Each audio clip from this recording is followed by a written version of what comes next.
Spooky. I realized you're trying to trick me again.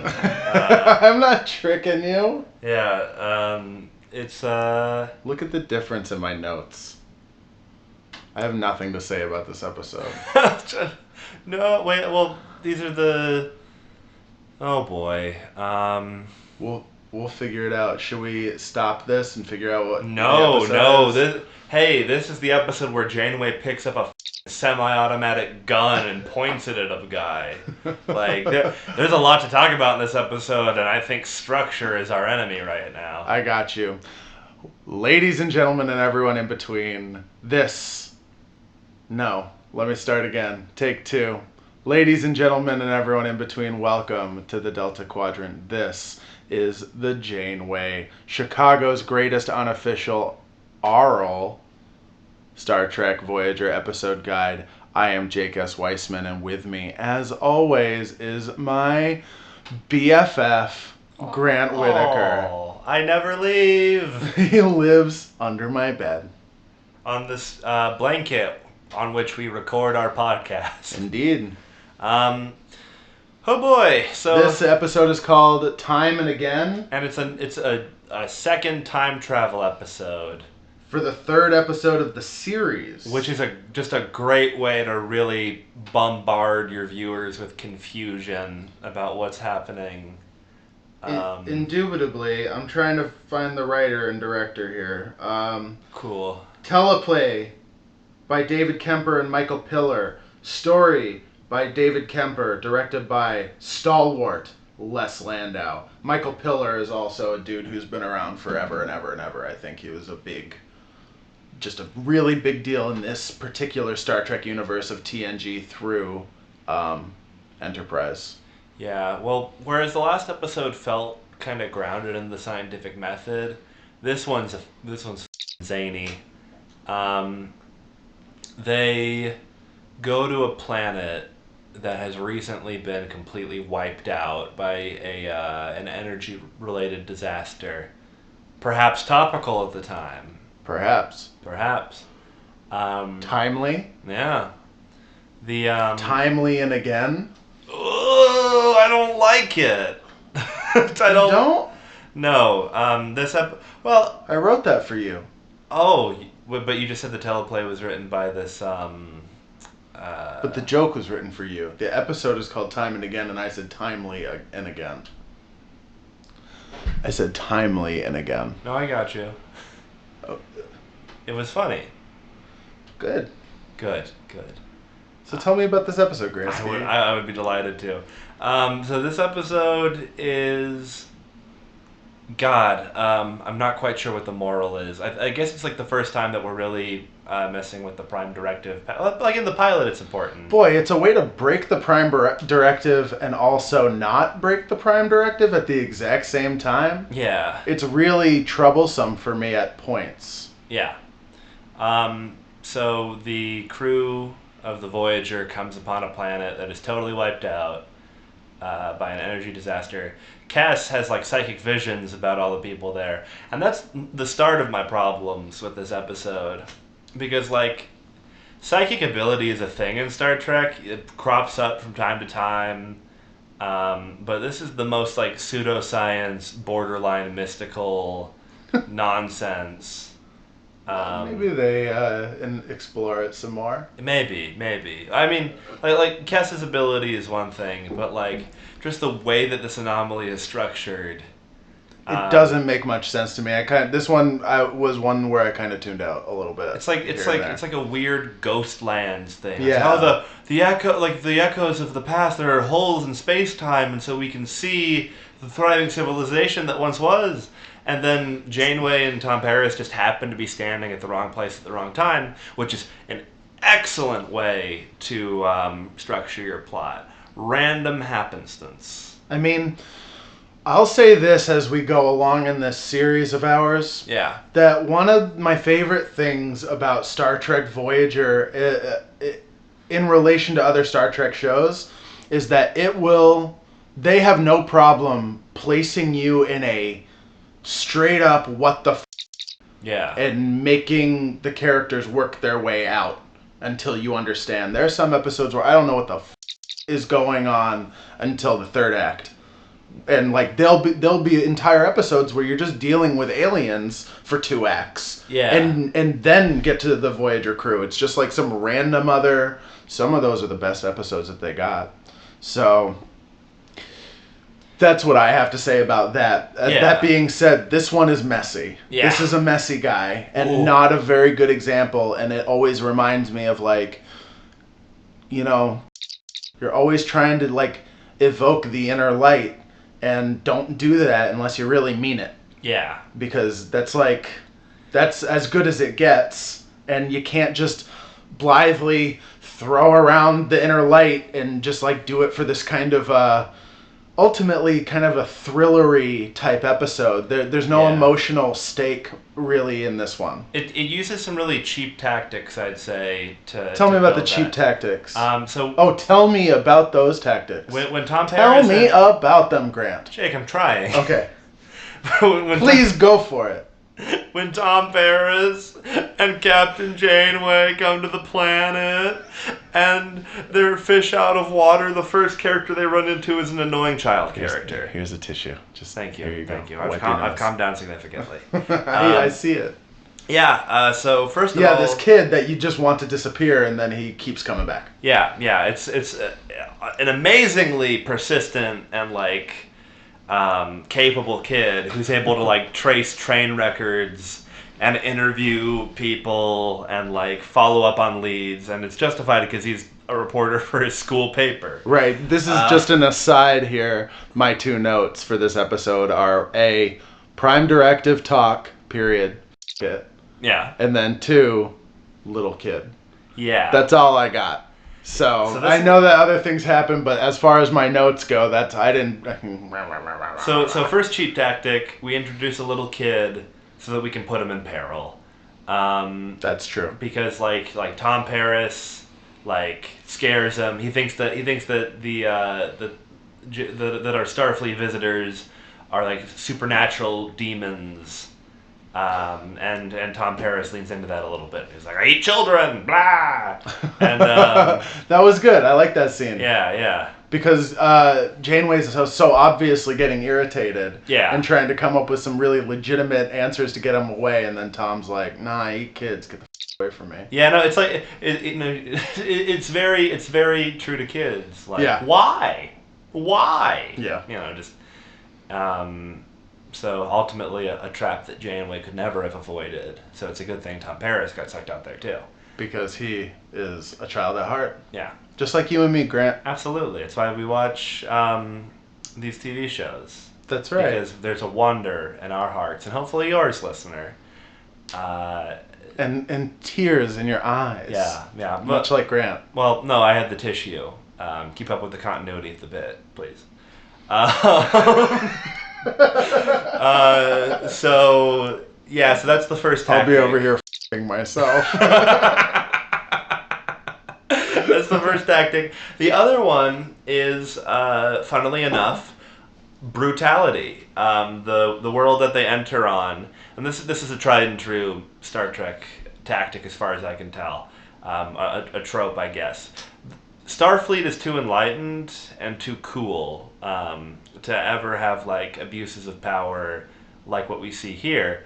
But in this episode, we're introduced to a more primitive society that mirrors ours in a lot of ways. They're very much modern Earth, People are divided by invisible borders on the ground, and countries exist, and there's political divisiveness, which is played out in protest and conflict. Strife, if you will. Yeah, you see a protest where armed, militarized cops like begin to beat down peaceful protesters. Janeway gets a black eye, I think, because they all get like involved in the scuffle. Right. Still trying to mind the prime directive the entire time. Yeah. Because Tom wants to warn all these people, Have we not gotten there yet? Did I just jump the gun? Well, no. We know that the place is gonna be. Did I jump the phaser? I feel like we just kind of rushed headlong into this episode, kind of like reaching one point, but it definitely. What do we need to get? I guess so. Basically, they just skipped that joke that I just said. Jumping the phaser. Oh, sorry, man. No, it's all right. That is funny. Especially since they're like the fun thing about this episode is that they have actual guns. Yeah. They make laser sounds, but there's sort of like a violence here, which just isn't there in like a normal Star Trek. Like if a guy gets shot with a phaser, 50-50 chance whether he's dead or not, all context relevant. Right. But like it's not brutal. But people just get like shot in this episode. Tom Paris gets shot with a bullet. Which he takes for the kid. Because these, like, armed eco-terrorists willingly shoot a child when a standoff goes sideways. Oof. This is a dark episode. So, yeah, the moral question here for Tom Paris, as you alluded to, is, like, do we warn these people that they're about to die tomorrow? Because Janeway and Tom are trapped in the past. They fall into... and they just like phase in. Yeah. They just all of a sudden they're there. Yeah, they pass through like an area of space where time is like fragmented, and suddenly they like fall through that moment, and now they're just standing a day previously before the disaster happens. So bold to do 2 in a row. Yeah. I wonder. I mean, like I imagine that they had all of these like episodes lined up because there's not like a direct narrative connection between the two. No. Maybe it's like making a mixtape. Kinda. You're going for like the feel of it all because the phage we're gonna get to the phage next ep. Yeah, man. I'm pretty excited for that. That's a hot one. As I remember, I haven't watched that one in a minute. Yeah, I didn't get to rewatch it. I try to watch these episodes at least twice before we record the cast, so I can get like some good thoughts on them. Excuse me. Yeah, but this episode.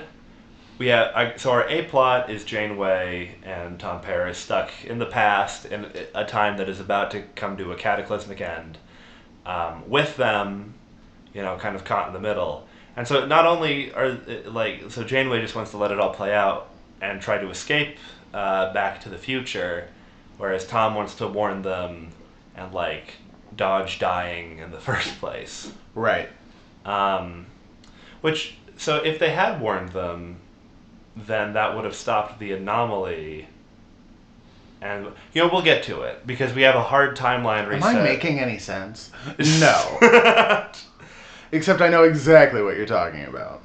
Yeah. Oh, Janeway. Well, that's just exactly how you explain away these time travel episodes, where it's like, sure. Yeah. Sure. Well, the characters understand the science better than we do. Thank goodness for that. Yeah, because it doesn't exist in our world as far as we know. As far as we know, but it does exist. Sure. In our world. Yeah, but we just don't know it. We're living in the past. Yes. Starfleet is in the future. Yeah. We're playing checkers. They're playing chess, They're playing hollow chess. There's so many games. There's so many games. I was trying to think of the Voyager games. Calto. Oh, we haven't learned about Calto yet. We're playing checkers. They're playing Run Along Home. I'll turn that one down. That was a good one. That was legit. Yeah. So the B plot of this episode is that Cass has latent psychic powers that she wants to use to save the day. Yeah.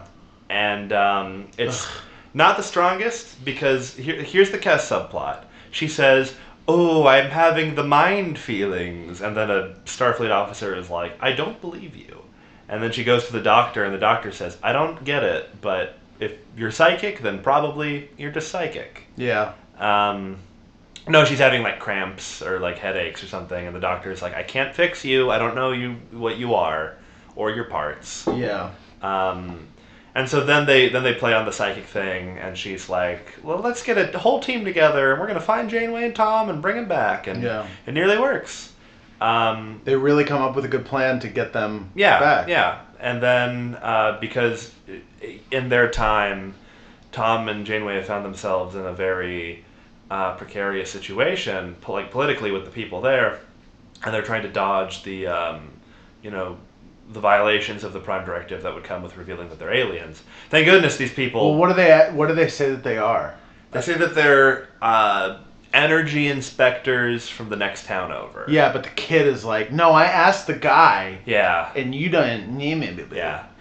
Well, Well, that's how they figure out that they're not who they say they are, but because they say that they're energy inspectors, they've accidentally stepped in a big pile of shit. But then what's the instance where Janeway literally just is like, I'm a Starfleet captain? That happens after Janeway realizes that they change, like, by coming back here and talking to these people, by taking on the persona of being like, oh, we're just energy supervisors, because all they know about the planet is the type of energy that they use, right? So by kind of jumping on that lead, they end up accidentally involving themselves in the plot that Janeway believes will end the world, which is these terrorist guys are gonna come in and they're gonna blow up. Not blow up. They're gonna disable the primary energy factory in the area. And when Janeway makes that connection, she realizes that their presence has made these guys move their timetable up so that they're gonna blow up the world tomorrow in an accident.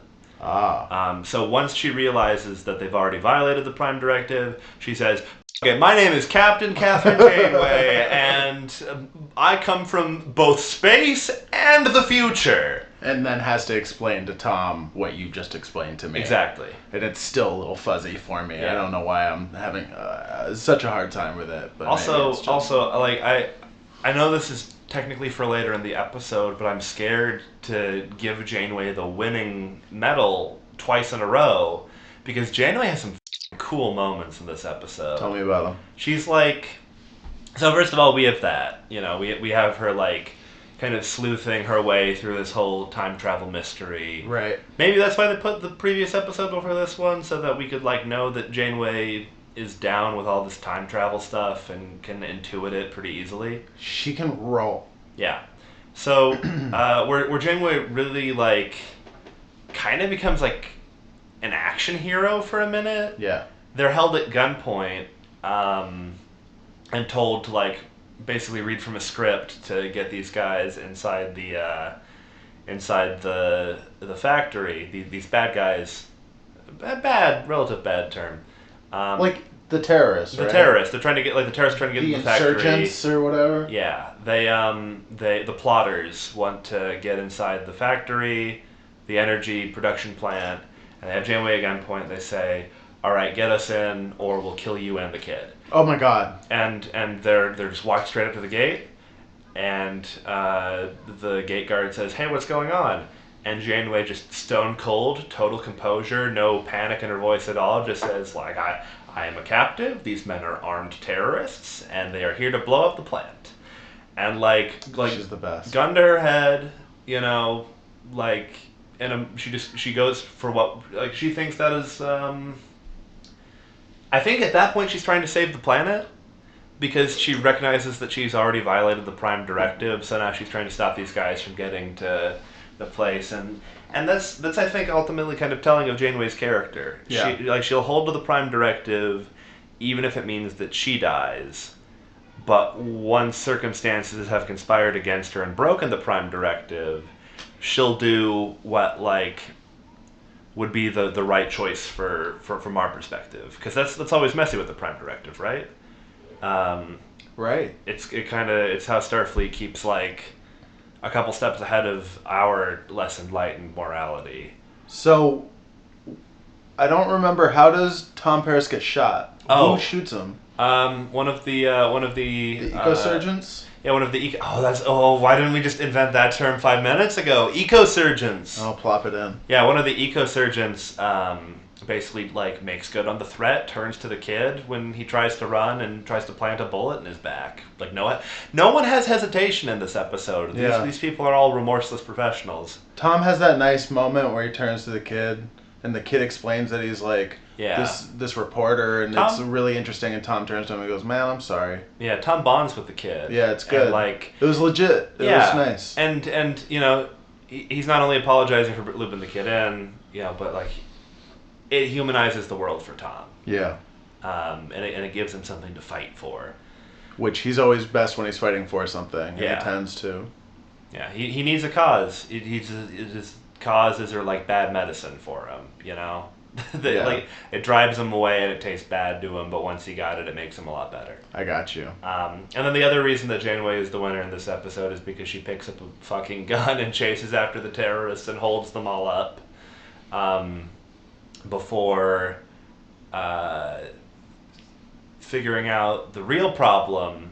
That she was right the whole time.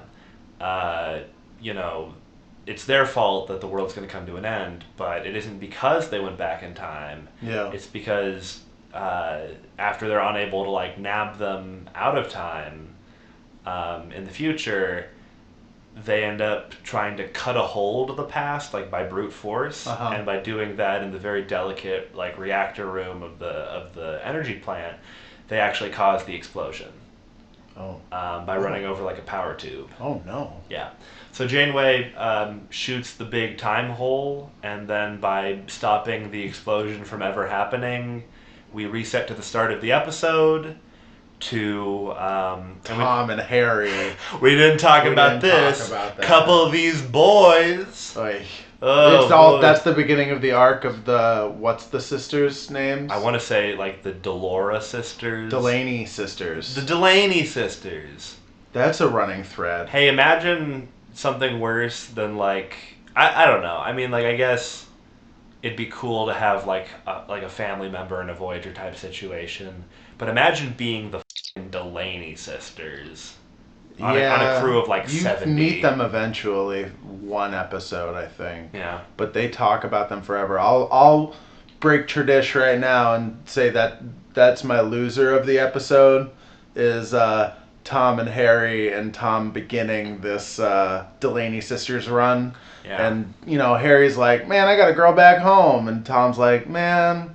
Let her live her own life. Let her be happy. Have a husband and kids, and we'll have the Delaney sisters. I don't know. Let's make it right now. Let's put this on record, and you need to remember, Grant. Okay. I'm making you remember this, and our listeners out there in the Alpha Quadrant listening to us right now. I need to remember what I need you to remember. Okay. Oh no, this is brutal. When does Kim stop caring about his girlfriend? Ooh. I want to know the episode. I want to know the moment when he stops talking about her, and then ultimately, because he's gonna start falling in love with some people pretty soon. He ends up being a real Geordie LaForge, let me tell you, in terms of love. At least Geordie LaForge is a wonderful officer, but boy, is he bad with women. And Ensign Kim has some women episodes, I believe, coming up, and they're not Riker women episodes, if you know what I mean, Grant. Riker episodes. Hashtag get Kim laid. Hashtag Riker, I barely know her. Also very good. I can't imagine I came up with that. Yeah, well, you know. But I'm holding a pickle to my mouth right now, like a cigar. Yeah, we all are. Mm-hmm. We're really waiting for that Dell sponsorship. Don't think that pickle's going anywhere. And so let's wrap this up. Let's wrap the plot up. Sure. We start at the beginning of the episode where he's hitting on... Well, Tom's not hitting on Kim. They're making plans to hit on the Delaney sisters. And Harry is just... and it's just... It brings us to my... I mean, to close this out, Grant. I don't know the words. I mean... I don't have the words to share with you. The scene plays the same up until Cass runs into the room for her psychic B-plot and says, I saw a vision where all these people died.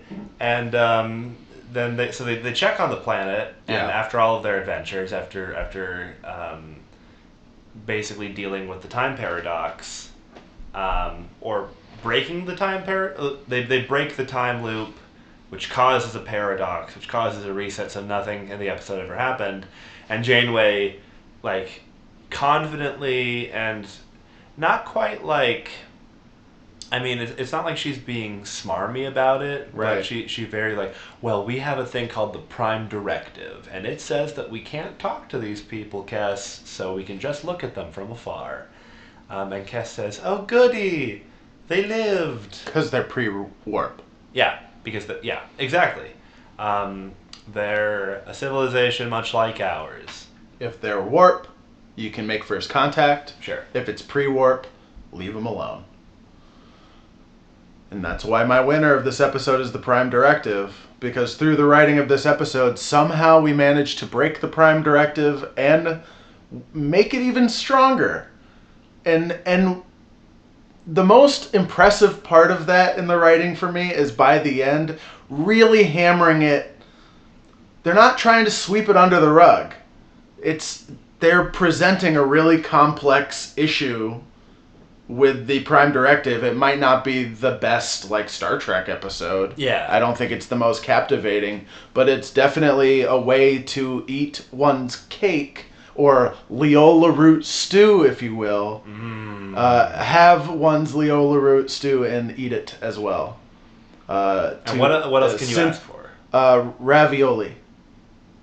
Yeah, it's true. With butternut squash,